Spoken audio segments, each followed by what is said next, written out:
Fala galera, eu sou o Fabiano Bandeira e aqui no meu canal, muito Botafogo de futebol e regatas. O Glorioso, é verdade, não jogou bem, empatou em 0-0 com o Cruzeiro fora de casa, mesmo assim aumentou a vantagem com relação ao segundo colocado do Campeonato Brasileiro. O Glorioso é líder com 44 pontos. O Flamengo, que perdeu jogando muito mal para o Cuiabá por 3-0, é o vice-líder com 31 pontos. Também com 31, Fluminense, Palmeiras e Red Bull Bragantino. Já o Grêmio tem 30 pontos, perdeu ontem para o Vasco da Gama em São Januário. Neste vídeo, mais um conteúdo robusto, falo sobre o jogo, falo sobre a lesão de Tiquinho Soares, mercado. Pode ser que o Botafogo busque alguém para o ataque, porque o Tiquinho Soares deve ficar de fora por algumas rodadas. Falo também sobre os adversários do Fogão. Antes peço, se inscreva por aqui, é simples, rapidinho, fácil e grátis. Tem um botão embaixo do vídeo, inscrever-se. É só clicar e fazer parte desta família maravilhosa que torce para o Fogão e acompanha o canal diariamente. Já é inscrito? Traga novos inscritos. Vamos passar logo, galera, dos 45 mil. Estamos pertinho.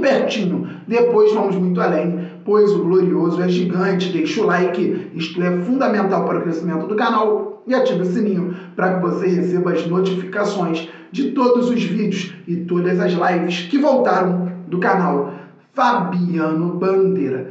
Pois é, o Botafogo entrou em campo com o fundamental Lucas Perry, de Plácido, Adrielson, Cuesta e Marçal. No meio-campo, Marlon Freitas, Tietê e Eduardo. Na ponta direita, Júnior Santos. Centroavante, Tiquinho Soares. Na ponta esquerda, Vitor Sá. Esqueça o que eu falei no vídeo pré-jogo, porque o Botafogo simplesmente não conseguiu colocar nada em prática. O Botafogo não conseguiu jogar com a bola. O Botafogo não conseguiu produzir, tampouco aproveitar brechas dadas pelo Cruzeiro. Entendi o retorno do Júnior Santos ao time titular, pelo que falei no pré-jogo. O Marlon é um bom lateral esquerdo, sobe bem, dá brechas na defesa quando fica numa linha mais alta de marcação ou quando não retorna tão rápido. Então, com a bola longa às costas dele, o Botafogo poderia explorar a velocidade do Júnior Santos. Não conseguiu. Pelo outro lado, eu disse que o Botafogo poderia chegar tocando bola, com 2, 3 jogadores se aproximando. O Botafogo poderia dar também a possibilidade do 1 contra 1 do Vitor Sá. Também não conseguiu e disse: podemos ganhar o jogo por fora, explorando o lado esquerdo da defesa do Cruzeiro de um jeito, o lado direito da defesa do Cruzeiro de outro jeito. E o Botafogo, para isso, precisa equilibrar no meio-campo. E o Botafogo não conseguiu equilibrar no meio-campo. Inicialmente, o time adotou uma postura de marcação em bloco médio e depois de bloco baixo, com o Cruzeiro tendo a bola. Ok, a estratégia é essa. Ao fim da partida, o Cruzeiro teve 67% de posse, o Botafogo 33%. Então, quando o Botafogo tivesse a bola, teria que fazer a transição rápida ou conseguir encontrar contra-ataques com qualidade. O Botafogo não conseguiu. E o Cruzeiro foi gostando muito do jogo. Finalizou bem mais que o Botafogo. Finalizou mais em direção ao gol. Teve mais escanteios. As chances reais do Cruzeiro aconteceram já ao fim da partida. Daqui a pouco falo sobre elas. Mas o Cruzeiro teve mais volume. O Cruzeiro também é um time que já melhora e tem tudo para crescer na sequência do Campeonato Brasileiro. Não está tão bem na tabela há muito tempo, não faz gol jogando em Belo Horizonte, não fez ontem também, mas é um time que pode evoluir. O Matheus Pereira ainda não jogou tudo que pode.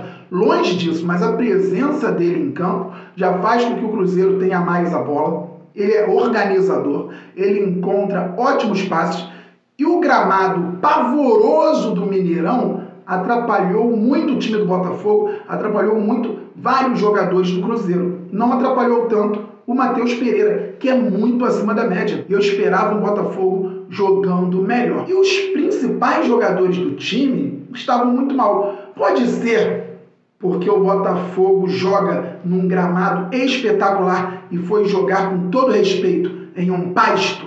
Pode ser. O Botafogo ontem jogou num gramado muito ruim. E eu não estou falando sobre diferença entre grama sintética e grama natural. Não. A grama sintética do Botafogo é excelente. O Botafogo ganhou do Grêmio fora de casa na grama natural. Ganhou do Flamengo fora de casa no gramado híbrido do Maracanã. Ganhou do Cuiabá fora de casa. Cuiabá na grama natural. O Botafogo ganhou jogos fora de casa em gramados naturais. Mas o gramado do Mineirão hoje deveria ser proibido. Tem muita gente falando sobre o tapetinho, sobre a grama sintética e não se importando tanto com a grama ruim do Mineirão e o gramado ruim também em outros estádios. Um baque muito duro, a lesão do Tiquinho Soares. Ele não estava bem no jogo, tinha tomado cartão amarelo, está suspenso para a partida com o Inter no próximo sábado às 21 horas no Newton Santos e acabou se machucando. Um problema no joelho. Vem para o Rio de Janeiro, vai ser reavaliado, tem exames e o Tiquinho Soares vai saber o prazo para retorno. Daqui a pouco falo sobre o mercado. O Eduardo também não estava jogando bem. O Marçal, ofensivamente, não ia bem. Os pontas não conseguiam render. O Lucas Fernandes entrou no lugar do Tiquinho Soares. O Eduardo foi fazer o falso 9.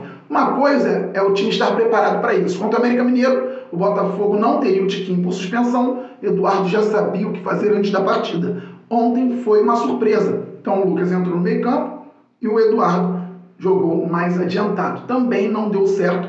O Botafogo foi mal na sequência da primeira etapa. Fim 0-0. Sem o Cruzeiro incomodar tanto o Lucas Perry.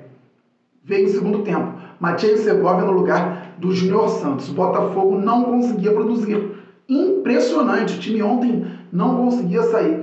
Eu tendo a pensar muito sobre o gramado, mas seguimos. Não quero aqui também que pareça desculpa, até porque o Cruzeiro tentou produzir. Parabéns à torcida alvinegra que deu show. Mais um setor visitante lotado, massa compacta e dava para ouvir a torcida do Fogão na televisão. Vieram outras trocas. O Carlos Alberto entrou no lugar do Vitor Sá e saiu também o Tietê para a entrada do Janderson. Então o Bruno Lage não foi retranqueiro, não foi medroso. A atitude em campo não foi boa, mas tínhamos um 4-4-2 que variava para um 4-2-3-1. Linha de defesa de Plácido Adrielson Peixe Marçal, linha no meio, Matheus Segovia, Lucas Fernandes, Marlon Freitas e Carlos Alberto, mais à frente Eduardo e Janderson. Podia virar 4-2-3-1 com o Eduardo um pouquinho mais recuado e o Janderson como o centroavante. Só que o Botafogo não conseguia jogar, gente. Aconteceu. E acontece num campeonato muito difícil. Fiz aqui os comentários sobre a parte tática. Ao fim do jogo, o Danilo Barbosa entrou para a saída do Eduardo. Entendo também 4-2-3-1, com a linha de 4 defensores, Danilo Barbosa, Marlon Freitas, Lucas Fernandes como meia central, de um lado Segovinha, centroavante o Janderson, do outro lado o Carlos Alberto. Para quê? Para que o Danilo pudesse bloquear ações do Cruzeiro no meio campo, para dar também mais estatura à defesa. E o Cruzeiro estava tentando. Os dois lances de perigo do Cruzeiro vieram ao fim do jogo. Cruzamentos, cabeceio, bola aérea, e o PR fez duas defesaças. A primeira foi uma defesa cinematográfica, absurda. Parabéns, Lucas Perry. Parabéns, Adrielson, que jogou muito também, cortou muitas bolas. O Cuesta também jogou muito bem. Então, o sistema defensivo conseguiu marcar na maior parte do tempo. Quando não conseguiu, o PR foi fundamental para um ponto garantido fora de casa. No primeiro tempo, Marlon Freitas jogou bem. No segundo, não apareceu tanto. Tinha que marcar, já que o time não conseguia produzir. Mas o Marlon Freitas é um jogador extremamente regular atualmente no Botafogo. Dificilmente joga mal. 0-0. Um ponto garantido. O Grêmio tinha perdido, falando agora a respeito dos adversários, para o Vasco da Gama. Gente, o Vasco tinha 9 pontos na tabela. O Grêmio teve uma semana cheia para trabalhar. O Botafogo jogou com o Guarani do Paraguai na última quarta-feira pela Sul-Americana. O Grêmio não teve competição nacional nem internacional no meio de semana. Não jogou bem, perdeu para o Vasco por 1-0 em São Januário. O Vasco tinha 9 pontos, foi a 12. O Palmeiras, no sábado, perdeu o Fluminense. Fabiano, mas o Palmeiras contra o Fluminense colocou um time praticamente reserva. E por que o time praticamente reserva do Palmeiras não é tão bom? O Palmeiras não tem elenco? Se tem elenco, tem que se garantir com um time praticamente reserva. O Fluminense também poupou os jogadores. O Palmeiras perdeu. Tiquinho Soares, machucado, o Botafogo tem que contratar. Daqui a pouco vou falar sobre isso também. Quem é o centroavante titular do Palmeiras? É o Rony, improvisado? O reserva é o garoto Endrick. Ele já está pronto? Já está vendido para o Real Madrid, mas ele já está pronto? E ele joga pelo lado do campo ou ele é centroavante de ofício? O Flamengo foi jogar com o Cuiabá, no Mato Grosso. Parte da imprensa falou que o Botafogo não foi tão bem contra o Cuiabá lá. Concordo, em parte do jogo o Botafogo não foi tão bem. Matias Segovia entrou, ajudou a mudar a partida, deu um bolão, Luiz Henrique sofreu o pênalti, 1-0 Botafogo. Ontem o Flamengo jogou com um time misto. Melhor elenco do Brasil, peças acima da média. O Cuiabá acabou com o Flamengo ontem. Jogou muito, 3-0, fora as ameaças, fora o baile. O Cuiabá poderia ter feito mais no Flamengo, como o Red Bull Bragantino fez em Bragança Paulista, 4-0 no Rubro Negro. O Cuiabá perdeu o Botafogo, o Red Bull Bragantino também. Então o Flamengo perdeu, jogando muito mal. O Palmeiras perdeu, o Grêmio perdeu, jogando mal. O Fluminense venceu o Palmeiras. No próximo sábado, às 21 horas, tem Botafogo e Inter pelo Brasileirão, no Newton Santos. Setor leste inferior já está esgotado apenas com os check-ins dos sócios. Se puder, vá e apoie o Glorioso. Fabi, você não falou que ia comentar sobre Tiquinho Soares? Infelizmente, galera, se machucou, vai ser reavaliado. Não creio que vai ficar muito tempo fora, mas deve perder algumas rodadas e o Botafogo não pode se dar ao luxo de não observar, pelo menos, o mercado. Fabi, mas que planejamento é esse? O Botafogo trouxe agora uma promessa de 21 anos, o Valentim Adamo estava muito bem lá no Uruguai, 1,93 m, ele vai ter que assumir a bronca, o Janderson não está pronto, o Matheus Nascimento não está pronto, não faltou contratar um centroavante? Eu digo desde o início do ano que o Botafogo teria que contratar um reserva para o Tiquinho Soares. Teria, porque o Botafogo não tinha um reserva à altura. Mas também pondero. O Glorioso se colocou numa condição muito interessante de brigar por 2 títulos.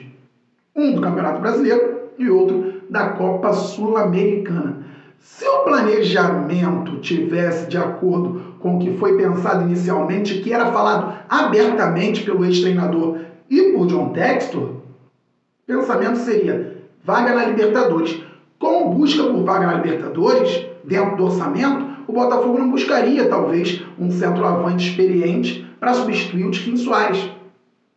Eu falei aqui agora quem é um centroavante do Palmeiras.